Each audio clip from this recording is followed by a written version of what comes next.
먼저 하나님 말씀은 로마서입니다. 로마서 12장.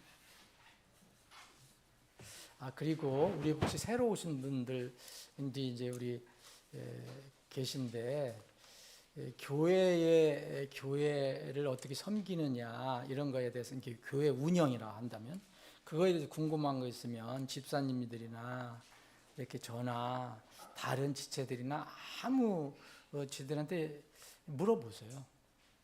편안하게 물어보셔서 뭐 좋은 의견이 있으면 또 얘기하시면 좋고. 근데 아까 왜 재정 얘기가 많이 나왔는데, 재정은 저는 생각하기에는 우리 교회는 관리를 어떻게, 그 돈을 어떻게 쓰느냐에 관해서는 난 모르겠지만, 관리는 이렇게 정말 투명하게 한다고 저는 생각해요. 왜냐하면 그냥 지출되는 게, 현금으로 지출되는 게 없어요. 전부 이렇게 이런 근거를 남겨놓고 이렇게 하기 때문에. 그리고 우리 김 집사님이 말씀하셨는데, 제 허락을 받아야 된다는 식으로 해서 저 허락은 안 합니다.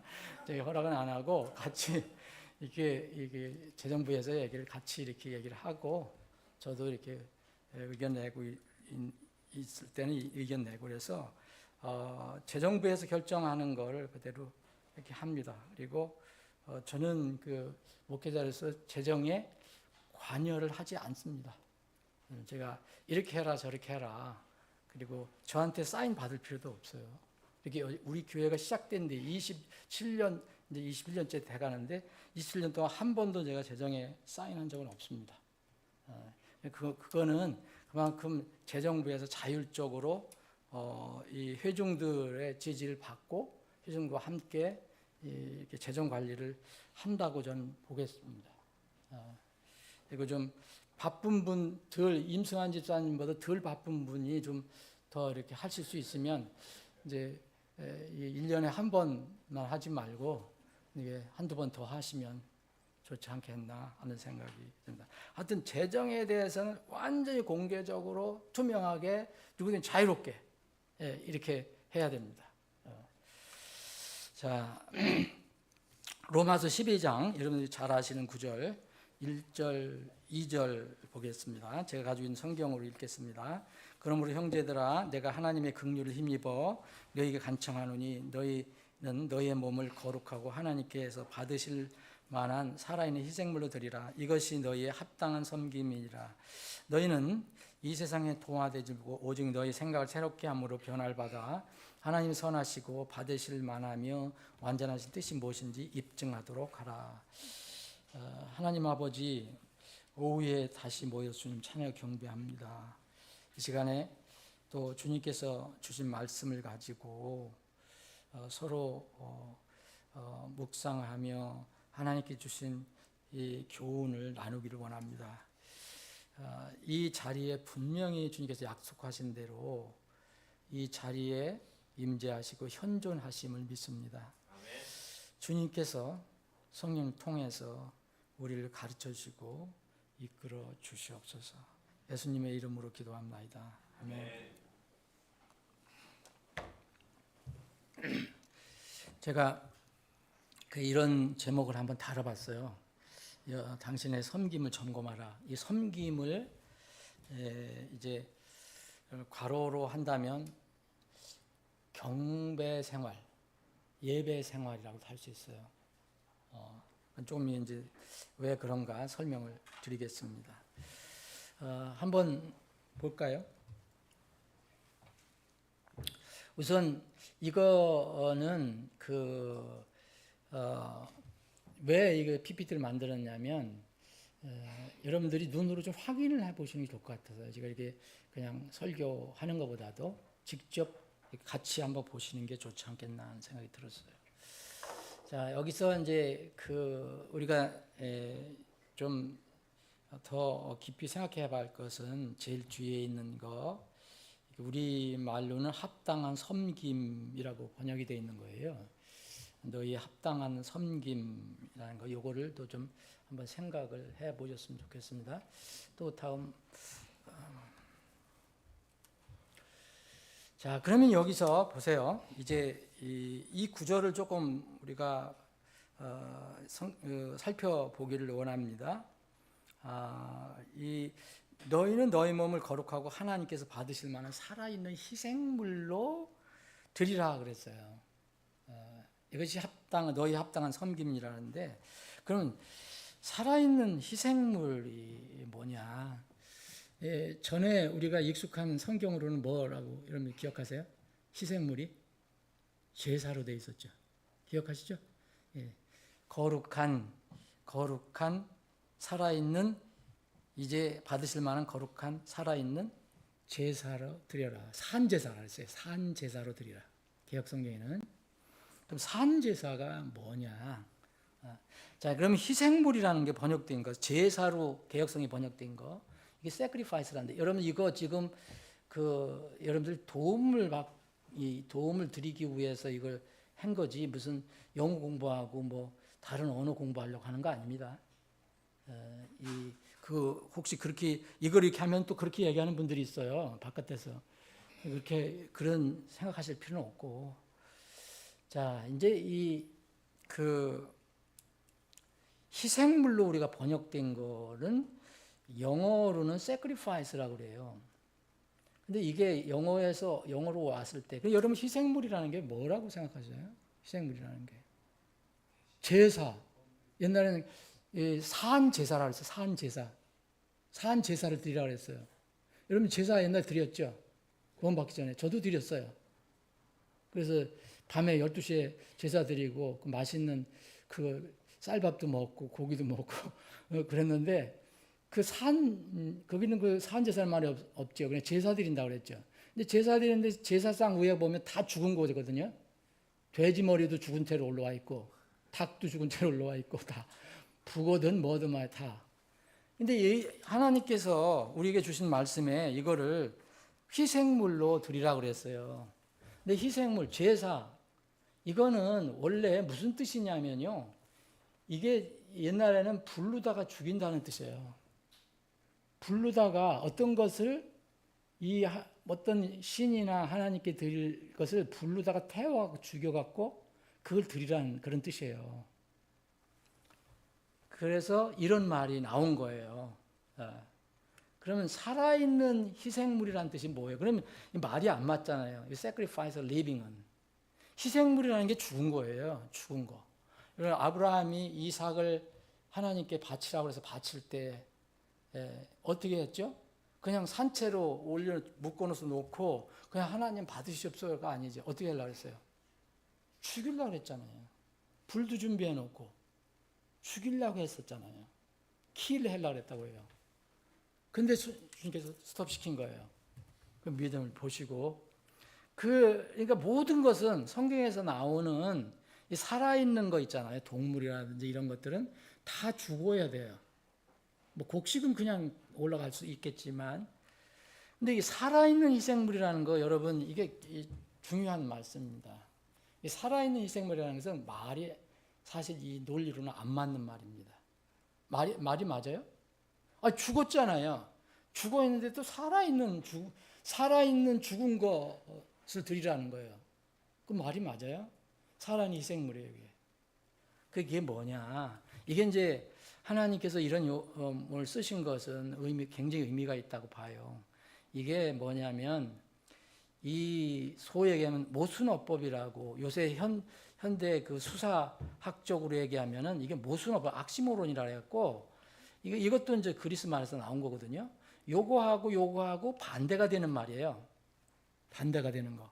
이게 뭐냐면, 여기는 이 앞에 말은 굉장히 샤프하고 머리가 뛰어난 그런 뜻이고, 요 뒤에는 아주 바보라는 거예요, 풀릿이. 이게 한 단어로 되어 있는 거예요. 그 뭐예요? 아주 머리가 뛰어난데 어리석다는 거예요. 어리석은데 머리가 뛰어나다는 거예요. 그래서 이게 모순어법이라고 하는데, 이 양립할 수 없는 말을 서로 짜맞춰서 수사적 효과를 올리는 어법이에요. 자, 벌써 요새 현대에 많이 쓰고 있어요. 현대에서. 이런 말 들어보셨어요? 찬란한 슬픔. 예? 상처뿐인 영광. 영광은 엄청나게 좋은 거잖아요. 근데 상처뿐인 영광. 그리고 사랑의 증오. 사랑하고 증오는 반대잖아요. 근데 사랑의 증오라는 게 완전 반대말이에요. 굉장히 정중한데 무례함이라는 거예요. 공공연한 비밀을 많이 쓰죠. 비밀은 비밀이에요. 근데 공공연은 다 드러났다는 거예요. 이게 모순어법이에요. 뭘 강조하는 거죠. 그러니까 우리 이제 시를 좋아하시는 분들, 옛날 유치환 시인이라고 유명한 분이 있어요. 그분이 유명한 시가 깃발이라는 게 있는데 거기에 아주 자주 나오는 게 뭐예요? 이 깃발을 보고 뭐로 이렇게 표현하냐? 소리 없는 아우성이라고 했어요. 아우성은 막 소리 지르고 난리 난 거잖아요. 근데 소리가 없다는 거예요. 이게 모순어법이에요. 근데 이 성경에도 여기에서 이걸 쓰셨어요. 그걸 잘 한번 여러분 생각을 해보세요. 왜 이런 것을 쓰셨는가? 영어도 이런 게 많이 나옵니다. 이 모순어법이라는 게. 다음. 자, 이제 여기 희생물을 보셨어요. 여기 이제 이 구절을 한번 살펴보면 들이라는 것은 말 그대로요. 그냥 이게 내가 가지고 있던 것을 상대방한테 옮기는 거예요. 들이라는 거 모르는 분이 없을 거예요. 여러 가지 이제 기본 언어는 있는데 여기에 보면 이건 다 이제 여러분들도 다 자료를 찾아볼 수 있어요. 콩쿠던스 찾아보면 다 나오는데 이 말이 있어요. 현재 들이라는 거예요. 이 원래 말이 현재 들이라는 거예요. 나중에 들이라는 게 아니라 현재 들이라는 거예요. 지금 내놔라 이거요. 내 것을 다 내놔라. 항복하라, 양보하라 이거예요. 그러면 이제 또 문제가 되냐면 합당한 섬김 있잖아요. 합당한 섬김. 근데 합당함이 영어 리즈너블이고 이거는 영어 킹제임스 성경에서 딱 한 번 나오는 그 용법이 여기밖에 안 나옵니다. 리즈너블 서비스라는 것은. 수없이 많이 다른 어떤 용어 같은 건 수없이 많이 나와요. 근데 이 리즈너블 서비스는 여기 딱 한 번 나와요. 이게 뭐냐? 이 합당한이라는 것은 이 원래는 여러분 그 로고스는 다 아시죠? 로고스는 말씀 때로는 주님을 가르치기도 합니다. 말씀일 때. 사람 말도 로고스 할 때 이 로고스 거기에서 로기코스에서 온 건데 뭐냐면은 이제 이 원래 말이 이 합당한이라는 말이 여기서 유래가 됐는데 영어가 그럼 뭐냐면 이 말에 이제 이미 말해진 것을 얘기해요. 이거를 다른 말로 하면 하나님께서 어떤 걸 표현하셨어요. 말을 하셨어요. 하나님께서 말을 하셨어요. 그게 바로 성경에서 크라이스트입니다. 그리스도입니다. 그게. 그래서 예수님을 로고스라고 해요. 거기서 나온 말이란 말이에요. 그래서 우리 현대 말로는 이게 뭐 이성적이고 뭐 그런 논리적이고 논리적인 그런 뜻이라는 거예요. 그런데 여기 보십시오. 여기에 뒤에 보면 요거를 보세요. of the word라고 되어 있죠. 말씀에서 온 거예요. 말씀에서 온 거. 이 reasonable이라는 걸 합당한이라는 것은 현대의 지금 용어로 이 시대지 21세기의 문법으로 논리적으로 합당하다. 무슨 어긋나지 않고 사리 분별 가운데서 그런 형용사적인 뜻이 아니라 그런 뜻도 있죠. 그런데 원래 오리지널 이 말이 온 거는 여기 로기코스에서 와서 이 말씀에서 왔다는 뜻이에요. 말씀의 이게 들어가 있습니다. 여러분들 다 찾아보시면 알아요. 이거 뭐 저만 아는 게 아니에요. 여기 성구사전 찾아보시면 있어요. 스트롱 콩쿠던스 찾아보면 아세요. 다시 말씀드리면 이거 지금 우리가 공부하려는 게 아니에요. 이게 이 로마서 12장을 자꾸 이렇게 다른 의미로다가 해석하려고 하는 사람들이 있어요. 그런데 그래서 하나님께서 왜 이런 말씀을 주셨는가는 한번 우리가 생각해 봐야 돼요. 섬김이라는 건 이제 다음 이제 섬김. 섬김이라는 것은 여러분들 그 영어 성경 가지고 계신 분들은 한번 보시면 돼요. 뭐라고 되어 있냐면 서비스라고 되어 있어요. 요새 서비스 많이 이제 현대용어로 많이 쓰잖아요. 서비스 받았다면 서비스 해야 된다. 하여튼 이 서비스도 이게 내가 상대 쪽으로다가 뭘 하는 거예요. 그 운동 좋아하시는 분들 많잖아요. 운동할 때도 이 서비스가 있어요. 이게 축구 같은 건 없어요. 팀이 막 섞여 있는 건 없어. 그런데 이제 딱 나눠서 하는 거 있잖아요. 딱 나눠갖고서. 탁구, 테니스, 이런 거는 딱 나눠져 있거든요. 그래서 한쪽에서 한쪽으로 이렇게 먼저 공을 주는 거를 서비스라고 그러죠, 여러분들. 다 아시죠? 근데 그 운동할 때는 지독하게 상대방이 못 받도록 하는 거예요. 그게 잘하는 거예요. 그죠? 근데 성경은 반대입니다. 이 서비스는 상대방이 잘 받도록 해주는 거예요. 주는 건 주는데. 자, 섬김은 바로 뭐냐면, 뭐에서냐? 하나님을 섬기는, 하나님의 사역이란 뜻이에요. 하나님과 관련된 사역이요. 이게 여러분 워십입니다. 이게 경배로 번역해도 문제가 없습니다. 예배로 번역해도 문제가 없어요. 이거는 원래 뜻이. 자, 아침에도 말씀드렸죠. 하나님의 현존과 임재를 느낀 사람이 그분 앞에 무릎을 꿇는 거. 그분을 존경하고 공경하고 하는 모든 반응을 예배라고 그래요. 이게 여기서는 섬김이라고 표현된 거예요. 자, 그러면 이렇게 해라 그랬잖아요. 명령 12장 1절. 근데 그러면 이것과 반대되는 상황을 이제 2절에서는 부정문으로 쓰고 있어요. 부정문으로. 자, 1절에는 적극적으로 이렇게 해라 이런 뜻이고 긍정적으로, 2절에는 이 내용을 근거로 해서 이렇게 하지 마라라고 나와요. 그죠? 너희는 이 세상에 동화되지 말라 이렇게 나오죠. 말고 오직 너희의 생각을 새롭게 함으로 변화받아 하나님 선하시고 받을 만하며 완전한 뜻이 무엇인지 입증하도록 하라.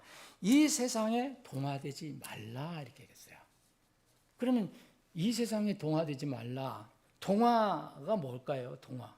동화 알죠? 대부분 다 뜻은 알잖아요. 동화 모르는 사람이 있을까요? 동화라는 것은 서로 다른 것이 닮아서 같게 되는 것을 동화라. 우리 말로도 그래요. 원래 영어도 그렇고 그 그리스 말도 비슷해요. 어떤 모양으로 이렇게 맞춰가는 걸 얘기해요. 그래서 로마서 8장 29절에 보면 긍정적으로, 여기는 부정적이지만 하지 말라고 되어 있지만 로마서 8장 29절은 자신의 아들의 형상과 같은 모습이 되게 하셨다 이럴 때 이걸 똑같이 썼어요. 똑같이 썼죠. 여기는 그냥 되게 하셨다고 얘기해요. 동화하셨다면 번역하기가 좀 그렇잖아요. 그래서 이게 똑같은 단어로 쓰인 거예요. 여기는 그렇게 긍정적으로 한 거예요. 여기는 하지 말라는 거예요. 그런데 여기서 중요한 것은 뭐예요? 여기는 자신의 아들 형상에 우리가 닮아가는 거고, 여기는 뭡니까? 이게 붙어 있어요. 이 세상에가 붙어 있어요. 이 세상이 문제인 거예요. 그래서 예배라는 거, 섬김이라는 거는 이 세상에 동화되는 것하고는 반대예요. 그러면 이 세상에 동화되면 동화될수록 합당한 예배는 드릴 수가 없는 거예요. 합당한 섬김은 이루어질 수가 없어요. 대신 이제 또 설명을 합니다. 동화되지 말고 어떻게 하냐 하면 너희의 생각을 새롭게 함으로 그랬어요. 영어 읽을 수 있는 분들이 한번 읽어보시고요. 이게 뭐냐? 새롭게 한다는 게 뭐냐? 이것은 지금 많이 이렇게 현대에서 쓰는 거예요. 리노베이션 많이 듣으시죠? 리노베이션 뭐 혁신을 한다 막 그러잖아요. 회사에서. 그 말 많이 쓰죠. 혁신, 개혁. 이 말이에요. 이게. 예? 그래서 너의 생각을 혁신하라 이거예요. 요새 용어로 얘기한다면. 너의 생각을 새롭게 함으로 혁신함으로 혁신해서 어떻게 해야 되냐? 변화를 받으라는 거예요. 변화를 받아서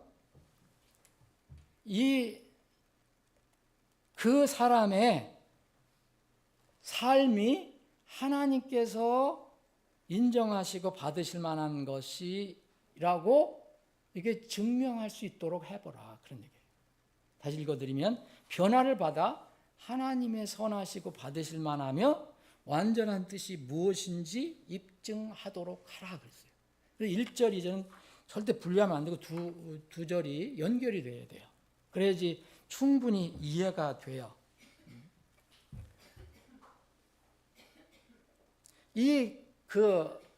그러면 여기서 생각이라는 것은 영어로는 마인드인데요. 우리가 흔히 이제 생각을 마음이라도 번역한 데도 있고 생각도 있어요. 이거는 우리가 딱 정확하게 얘기를 할 수가 없잖아요. 그게 뭐라고? 우리 생각, 마음. 그런데 여기 지적인 어떤 지력도 들어가 있다는 거예요. 여기에. 생각, 느낌 이런 것들이 마음이에요. 생각이에요. 그래서 여기 고린도서 2장 16절에 보면 주의 마음, 그리스도의 마음에 합하라고 얘기해요. 주님의 쓸 때도 이 마인드를 쓰거든요. 이 생각을 주님은 마음으로 번역을 했어요. 자, 그럼 변화를 받아라 그랬잖아요. 새롭게 함으로 변화를 받아라. 변화를 받는다. 새롭게 하는 건 우리가 하는 거예요. 누가 하는 게 아니에요. 주체는 우리입니다. 사람입니다. 그래서 새롭게 하면 변화가 이루어지는데 변화 쓴 용어도 이렇게 보면은 요 원래의 그리스 말이 있잖아요. 메타모프라는 이것이 킹제임스 성경에서 트랜스폼으로 이제 번역이 됐는데 이게 이런 데 체인지하고 트랜스피규어하고 트랜스폼 이 같은 말이에요. 근데 여러분들 그 변화 이 동일한 용어를 예수님께서 변화산상에서 변화되신 사건을 아시잖아요. 마태복음 17장에 있고 마가복음 2장에 있는데 예수님이 어떻게 변화되시는가 여러분 나와요. 거기에 보면 그때도 여기 영어로는 트랜스피규어라고 써 있는데 그리스 말은 똑같은 겁니다. 킹제임스 성경은 그래서 여기를 이건 하나는 트랜스포머라고 여기는 트랜스피규어를 했어요. 네? 같은 말이에요. 변화된다는 거예요. 변화. 예수님이 변화라고 했잖아요. 근데 왜 트랜스폼은 요걸로 번역을 안 했느냐? 영어에서 킹제임스 성경에서 이 트랜스폼은요. 원어에 이런 말도 있어요. 부정적인 말이 있어요. 부정적인 말이 뭐냐면 여기 이게 있어요. 가장하는 것도 변화로 사람들은 본다는 거예요. 자, 내면이 변화되지 않는데 어떤 사람이 가장을 한다? 그럼 볼 때는 이게 변화됐다고 보는 거예요. 일 쓸 때 예수님한테는 트랜스피규어를 쓰고 이 변화를 받아 우리가 얘기할 때는 이걸 썼지만 다른 데서도 이런 뜻으로도 쓴 거예요. 여기 고린도후서 11장 13절, 14절, 15절 보면은 여러분 보세요. 여기 거짓사도 나옵니다. 거짓사도. 근데 이 사람들은 속이는 일꾼들로서 그리스도 사도들로 가장하는 자예요. 그렇게 바뀌어진 것처럼 보이는 거예요. 그럴 때 이렇게 씁니다. 변화되는 거죠. 사탄도 자기 PT 천사로 가장한다 그랬어요. 우리 번역은 가장한 거예요. 그걸 변화됐다라고 번역해도 원어적으로는 맞는 거예요. 근데 사람들이 모르잖아요. 그래서 가장이라고 썼어요. 여기 이런 말이 있기 때문에 그의 사역자들 또한 의의 사역자들로 가장한다 그랬어요. 그럴 때 여기도 이거를 썼습니다. 자, 그리고 또 하나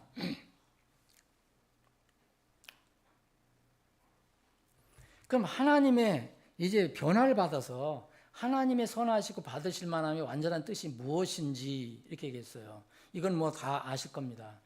좋은 거 모르시는 거 없을 거예요. 선하다는 거. 그리고 하나님께서 받으실 만하다. 하나님께서 받지 않으시는 게 있잖아요. 오늘 아침에 얘기했지만 예수님이 말씀하신 거, 그 예배의 어떤 예배를 말씀하시면서 참다운 참 경배자를 찾고 계신다 그랬잖아요. 영 안에서 진리 안에서 하나님을 예배하는 자를 하나님은 찾으신다 그랬어요. 이 받으실 만한 거예요, 이게. 그리고 하나님의 뜻이, 완전한 뜻이 무엇인지를 뭐냐면 무엇인지 너희들이 입증하도록 하라 그런 거예요. 입증은 누가 해야 됩니까? 우리가 하는 거죠. 이거 말씀 받는 사람이었어요. 이 입증은 영어로 프루브라고 그랬어요. 이런 이 영어의 프루브라는 말을 여러분들이 다른 데서 찾을 수 있는데요. 이것을 여러분들이 찾을 수 있는 것이 고린도후서 13장 5절. 고린도후서 13장 5절. 거기 뭐냐면 고린도후서 13장 5절. 제가 한번 볼게요. 자, 너희가 믿음 안에 있는지 너희 자신을 점검하고, 이게 점검은 테스트하는 거예요. 이그제민 해보라는 거예요. 시험을 보라는 거예요. 너희 자신을 입증하라. 여기 너희 자신 입증하라 했잖아요. 이게 프루브예요. 프루브. 똑같은 거예요. 그러면서 입증을 해야 되는데 예수 그리스도께서 너희 안에 계시는 것을 너희가 스스로 알지 못하느냐? 만약 그 사람이 내가 예수 그리스도가 내 안에 계신 거야? 안 계신 거야? 나 예수 그리스도께서 계신 걸 모르겠어. 그러면 그렇지 않으면 너희는 버림받은 자라고 그랬어요. 이게 무서운 말이잖아요. 이게 4절에 보면 고린도서 13장 4절에 보면 이는 그분께서 약함을 통해 십자가에 못 박히셨을지라도 하나님의 권능에 의해 살아계시기 때문이라. 이는 우리도 그분 안에서 약하나 너를 향한 하나님의 권능에 의해 그분과 함께 살 것이기 때문이다. 앞으로 우리는 영원히 살아요. 죽지 않은 몸으로. 그런데 먼저 이루어지는 것이 십자가에서 못 박히신 예수 그리스도께서 우리와 함께 사시는 거예요. 이게 인격적인 하나님을 만남을 얘기하죠. 단순한 머리로만 얘기하는 게 아니에요. 복음 지식만 얘기하는 게 아니라 그 살아계신 하나님이 나와 함께 하셨다. 내 안에 오셨다. 그래서 이걸 다른 말로 하면 받아들인다, 영접이라는 말도 하는데 인격적인 하나님이 계셔야 되는 거예요. 우리 마음에, 우리 안에, 내 안에 있어야 돼요. 여러분들이 이걸 인식하든 못하든 간에 그렇게 인식하는 사람이 누가 있겠어요? 그 사람이 만약 있다 해도 정말 얼마나 드물겠어요? 거의 없어요. 내가 여기 하나님께서 지금 내 안에 살아계신다는 것을 어떻게 자기가 간증할 수 있겠어요? 물리적으로 간증할 수 있는 사람은 없어요. 믿음이에요, 믿음. 하나님 말씀에 대한 믿음이에요. 분명히 우리 안에 들어오신다고 그랬고 우리 몸이 성전이라고 말씀하셨기 때문에 우리는 십자가에 못 박힌 그분이 우리 안에 오셨다. 그 하나님의 현존이 나와 함께 하는 거예요. 그거를 만약 내가 내 안에 그리스도께서 계시지 않는다면 우리는 아무리 얘기해봐도 버린 자예요. 여러분 나팔 소리 나면 여러분 머리로 지식 가지고 있는 사람이 올라가는 게 아니에요. 예수 그리스도의 소유물 된 사람이 올라가는 거예요. 예수님 것만 올라가는 거예요. 그거는 많이 알고 모르고가 아니에요. 정말 하나님, 예수님이 나와 함께 하시는가? 그분이 나의 하나님이신가? 정말 살아계신 하나님인가? 그거를 말하는 거죠. 그래서 이 입증하도록 하라는 것은 우리 그리스도인들이 날마다 주어진 삶에서 드러내야 할 일이에요, 이게. 그렇잖아요. 어떻게 여러분 드러냅니까? 입증을 어떻게 합니까? 이것은 성령 안에서 걷느냐, 안 걷느냐, 이제 이걸로 드러날 수가 있어요. 성령 안에서 걷는 사람, 성령을 따라 걷는 사람, 또 성령을 따라 걷지 않는 사람. 예배에 대한 오해가 있습니다, 여러분. 아침에도 말씀드렸지만, 내가 예배하는 대상이 되면 안 되죠. 나는 예배하는 대상이 있어요. 여러분, 아무리 남편 사랑하고 아내를 사랑해도 남편이 경배의 대상은 되면 안 돼요. 아내가 아무리 멋있고 예뻐도 경배의 대상이 돼서는 안 돼요.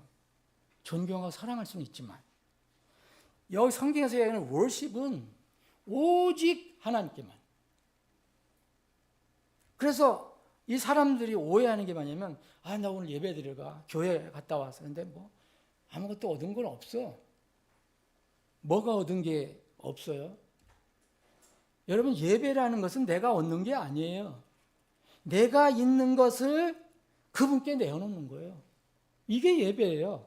드리는 거예요. 섬김이에요. 그게 서비스예요. 사람들은 근데 이 세상 사람들은 대부분 내가 예배하는 대상 하나님부터 무엇을 얻는 거로 생각을 해요. 나한테 이렇게 해서 뭐 기도를 했더니 이게 됐어. 이게 하나님 다음에 가서 또 열심히 예배한다고 예배해요. 근데 또 어떤 사건이 있는데 그건 또 하나님께서 침묵을 지키셔. 그럼 또 예배가 없어. 이건 예배가 아닙니다. 자, 성경에서 얘기하는 것은요, 자기 자신에게서 나가는 걸 얘기하는데, 여기서 감사가 나오고 기도가 나오고 찬양이 나오고 드림이 나오고 또 나를 돌아보는 회개가 나오고 또 헌신 결단도 나오고 그런 것이지, 예배 중에 경배 받으신 하나님께서 경배자에게 어떤 반응을 딱 하셨다, 그것이 예배에 포함되는 거 아니에요. 여기서 많은 사람들이 예배를 오해합니다. 교회 가는 것을 오해합니다. 경배하는 것은 경배 대상에게 내 자신을 드리는 것이에요. 그게 예배입니다. 그러니까 이미 구원받지 않은 사람은 그 의미도 몰라요. 영 안에서 예배드리는 게 뭔지도 몰라요. 진리 안에서 예배드리는 게 뭔지 몰라요. 그냥 처음에 전도하면 예배, 다음 주에 예배드리러 갈게요. 그게 예배는 아니에요. 사실은 예수님께서 이미 어린 양으로 죽으셨어요. 이스라엘도 이 유월절을 통과해서 이스라엘이 자유로워졌어요.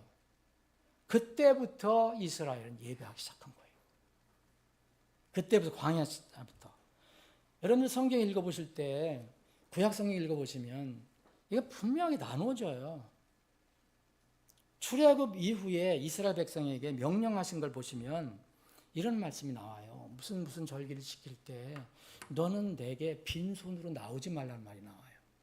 그러니까 이걸 또 물질로 이렇게 해서 이렇게 인용해서 이렇게 설교하는 분도 있지만 그것도 맞는 말이지만 원래 뜻은 그게 뭐냐면, 이스라엘은요 출애굽 전에는 이런 말씀을 안 하셨어요. 하나님께서 출애굽 전에는 이 어린 양의 유월절을 통과하고 난 뒤에 통과한 사람들이 광야에 있을 때 그때부터 이 말씀을 주셨어요. 여러분 찾아보세요. 출애굽기서부터 그게 나오거든요. 아무도 빈손으로 내 앞에 나타나지 말지어다. 그러죠. 이스라엘 백성에게. 출애굽기도 나오고 신명기도 나와요. 뭐 무슨 절기에 주 앞에 빈손으로 보이지 마라. 각 사람이 주 하나님께서 내게 주신 복에 따라 자기가 할 수 있는 대로 드려라. 이건 예배라는, 경배라는 건 내가 주님께 나아가고 나를 드리는 거예요. 이게 예배의 개념입니다. 그런데 이 예배의, 성경적인 예배의 개념을 모르면 주님과의 관계에서 너무 시시각각으로 변화가 되는 거예요. 좋으면 뭐 예배 드려 간다. 또 뭐가 좀 시큰둥하면 예배가 또 끝나고, 그건 예배가 아닙니다. 여러분, 예배의 크기와 깊이와 넓이가 있다면요, 이런 사람들일 거예요. 용서를 받고 은혜를 받은 적이 없는 사람은요, 이 아예 예배 경배가 없는 거죠. 그분들은 하나님이 자기 개인의 구주로 될 수 있도록 기도해야 돼요. 그런데 이 구원을 받기 전에는 다 예배라는 말도 쓰잖아요. 근데 이 예배라는 말도 사실은 그런 사람들이 쓰는 건 종교적인 의식이에요. 그건 의식입니다. 생명이 없는 의식이에요.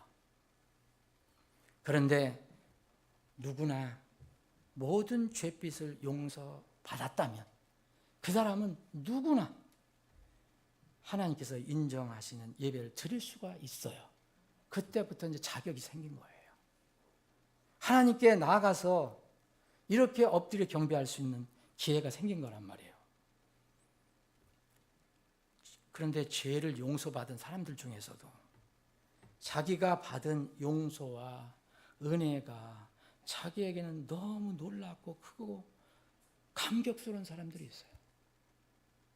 여러분들 믿음의 사람들 이렇게 전기를 보거나 무슨 얘기를 들어보면 우리가 위대한 사람들이라고 흔히 얘기하잖아요. 위대한 믿음의 사람. 근데 우리하고 차이는 없어요. 똑같이 구원받았어요. 똑같이 예수님 피를 받았어요. 단 그들은 구원의 감격이 너무 커요. 우리보다 큰 거예요. 우리보다 너무 놀라운 거예요. 나 같은 죄인 살리신 405장을 지은, 예? 나 같은 죄인 살리신 이 존 뉴턴이 졌는데, 이 존 뉴턴은 얼마나 사악한 사람이었어요. 돈 벌기 위해서 아프리카에 가서 그 사람을, 그 흑인 검둥이들을 잡아갖고 그걸 물건으로 파는 사람 아니에요. 얼마나 사악했어요. 그런데 어느 날 주님이 오신 거예요. 구원을 받았어요.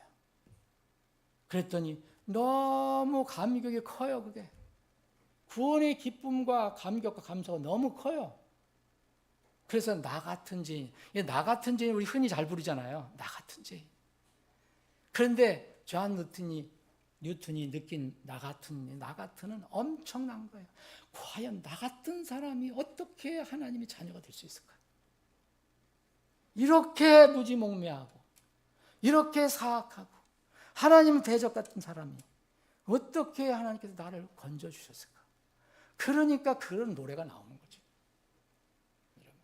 물론 누구나 다 똑같이 그런 감격을 가지는 것은 아니에요. 그러나 누구든지 진실로 구원을 받으면 그게 나에게 생명이면 분명히 구원에 대한 감사와 감격과 감사는 있습니다.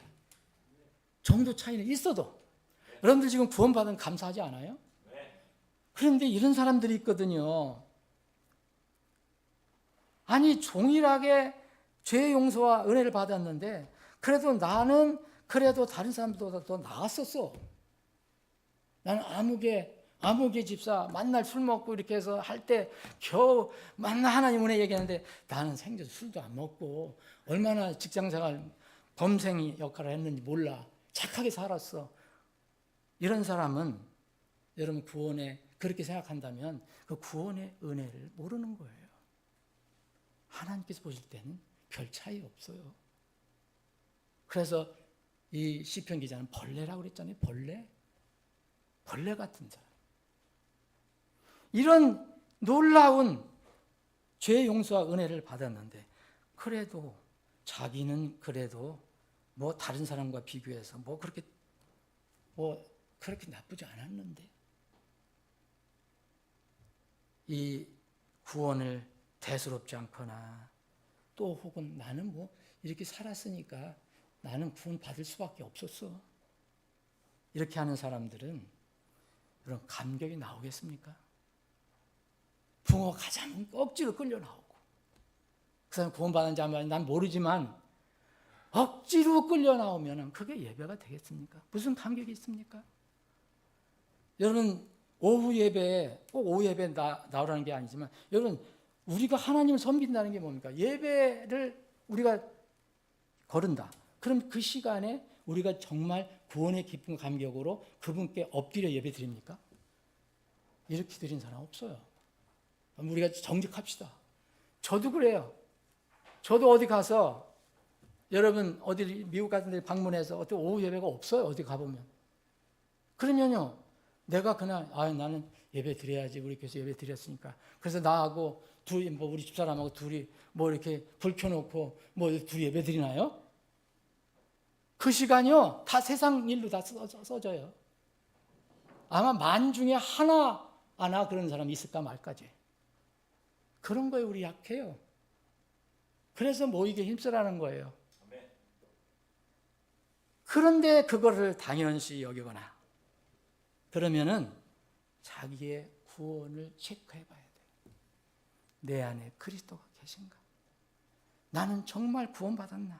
나는 죄에서 정말 구원을 받았나?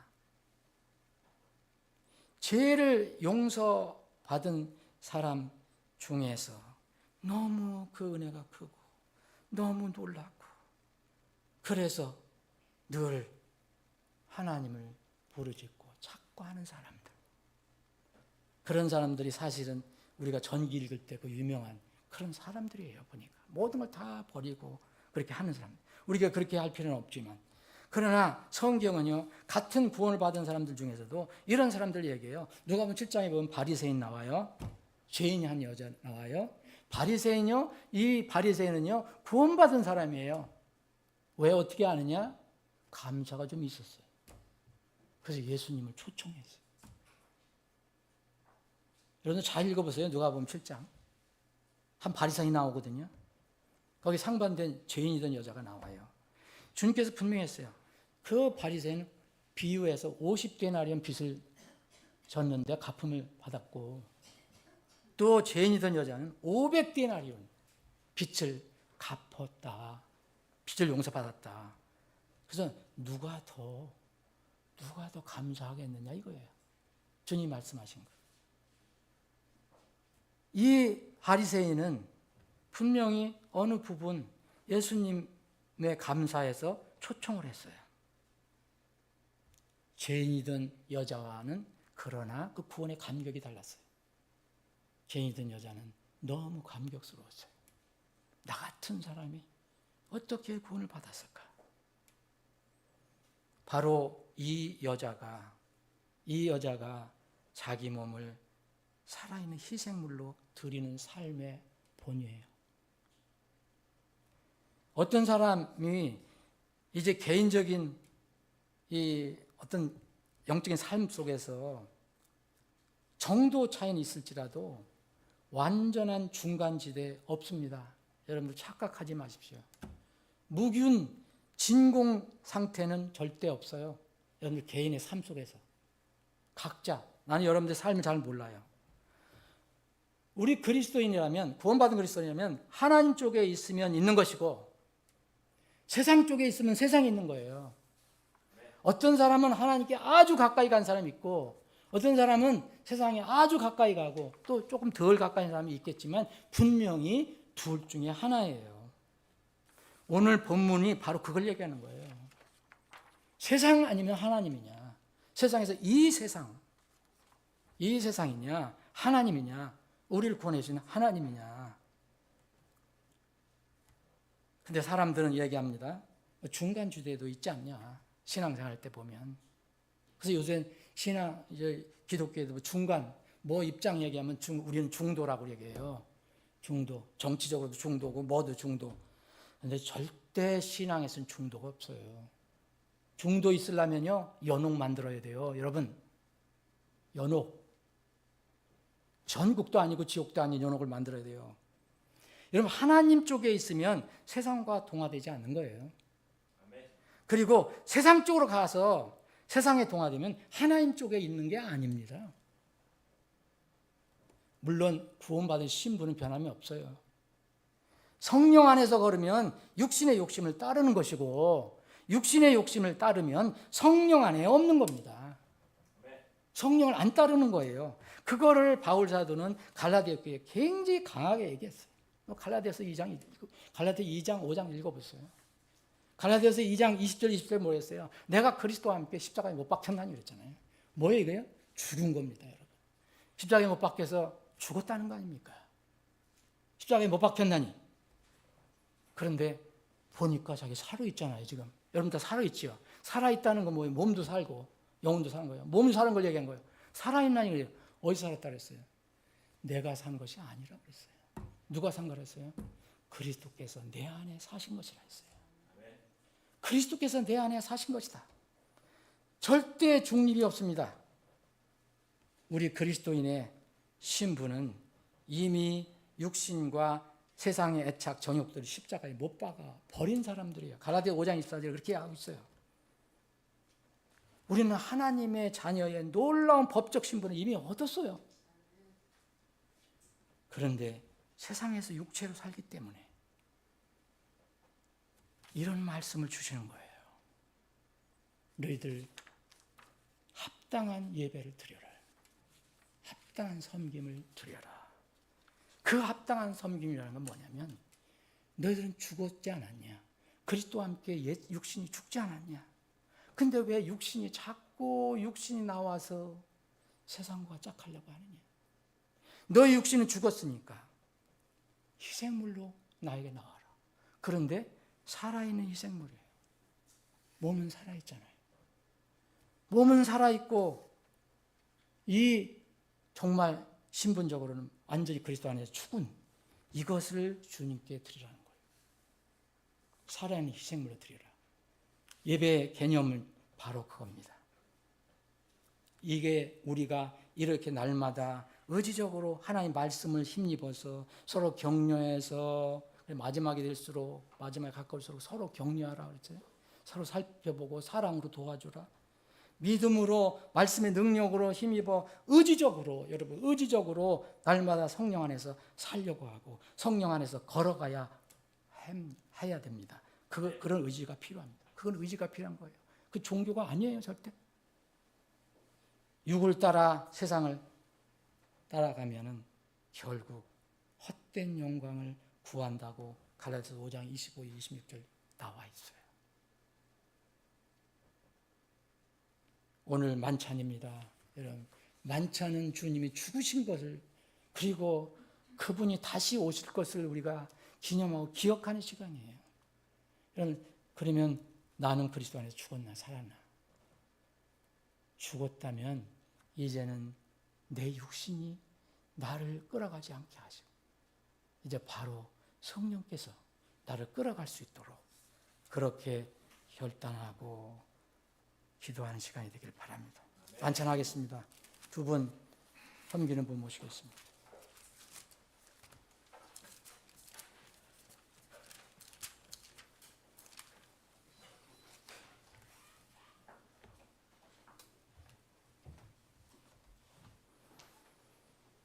오늘 조금 시간이 지났는데 빨리 하겠습니다.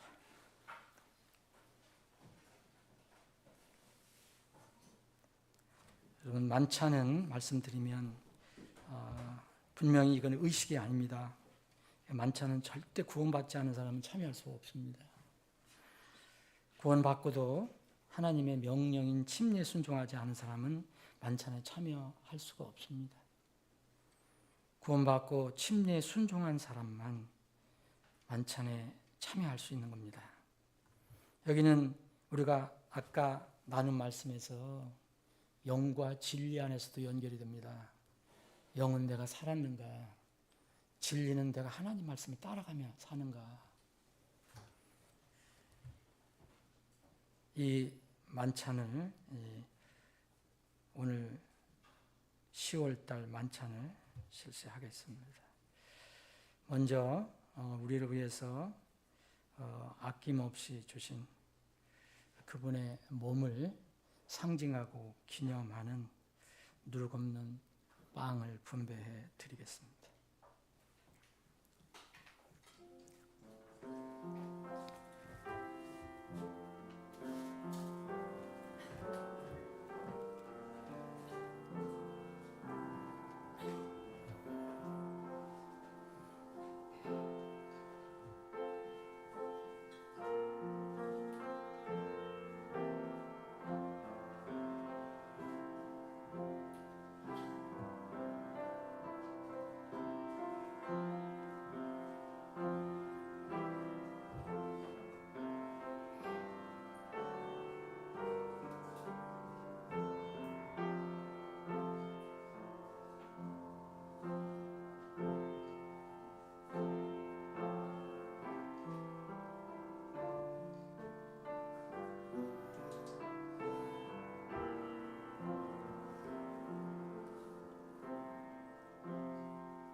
주 예수님께서 배반 당하신 바로 그 밤에 빵을 취하사 감사를 드리신 후에 그분께서 그것을 떼시고 이르시되 받아서 먹으라.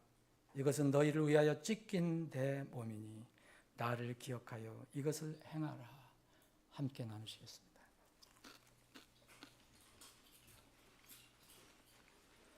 다음은 세상의 모든 죄인들을 위해서, 우리를 위해서 아낌없이 흘려주신 그분의 고귀한 피를 기념하고 상징하는 잔을 분배해 드리겠습니다.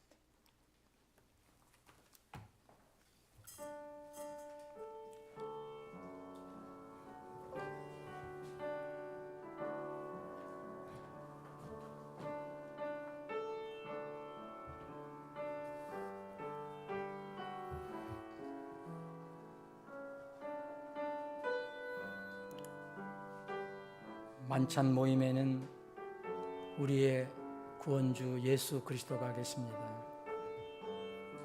만찬 모임 안에는 또 우리를 바라볼 때 우리의 구원이 들어 있습니다. 또 만찬 모임 안에는 주님께서 약속하신 대로 그분께서 다시 오신다는 그 약속의 말씀이 들어 있습니다. 세상 종말을 사는 우리에게 이 말씀이 우리에게는 성경적인 종말론입니다. 주님께서는 오신다고 약속하신 것처럼 우리가 그때는 모르지만 곧 오실 것입니다.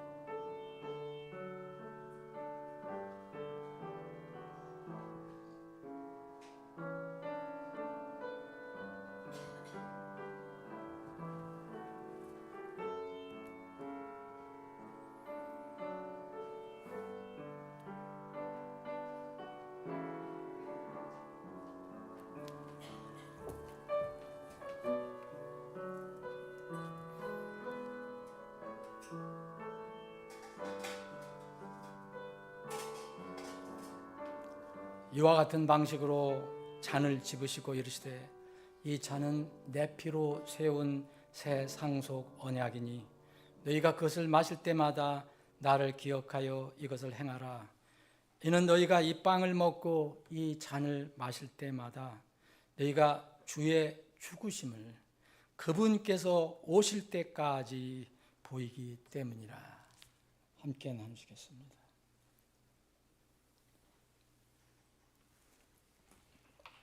제가 잠깐 기도하고 모든 것을 마치겠습니다. 아버지 하나님, 오늘 복된 주일 아침 시간부터 이 시간까지 주님께서 저희들과 함께 하시고 우리가 주님의 임재와 현존을 느끼고 체험할 수 있는 복된 하루를 허락해 주셔서 감사합니다. 이제 오늘 저희들이 이 모임을 마치면 또 각자의 처소로 가정으로 돌아갑니다. 어떤 이들은 3일 만에, 어떤 이들은 또 일주일 후에 다시 하나님 주에 모입니다. 주님, 우리가 서로 흩어져 각 처소에 있을 때 여전히 주님이 우리 지체들과 함께 해주시고 그 각 가정마다 함께 해주셔서 임재하시고 현존하시는 주님을 느끼고 체험하는 우리 지체들이 되게 해 주옵소서. 한 주간 어디에서 있든 무엇을 하든 주님께서 함께 해 주셔서 믿음으로 승리하게 해 주시고 또 몸도 건강한 상태에서 모든 일 순조롭게 잘 일을 마치고 다시 함께 모여 주님을 찬양하고 경배하게 해 주옵소서. 아버지 하나님, 우리 가운데 연약한 지체들이 있습니다. 투병하는 지체들이 있습니다. 암과 싸우는 지체들이 있습니다. 지금은 그 싸움이 힘들고 어렵지만 그러나 주님은 우리에게 이미 승리를 선언해 주셨습니다. 주님께서 이미 승리를 하셨기 때문입니다. 우리가 그리스도 안에만 있으면, 우리가 성령 안에만 있고 성령을 따라가기만 하면 우리는 승리할 수 있습니다. 우리 모두 승리하는 우리 지체들, 가정들이 되게 해 주시옵소서. 거룩하신 예수님의 이름으로 기도합나이다. 아멘.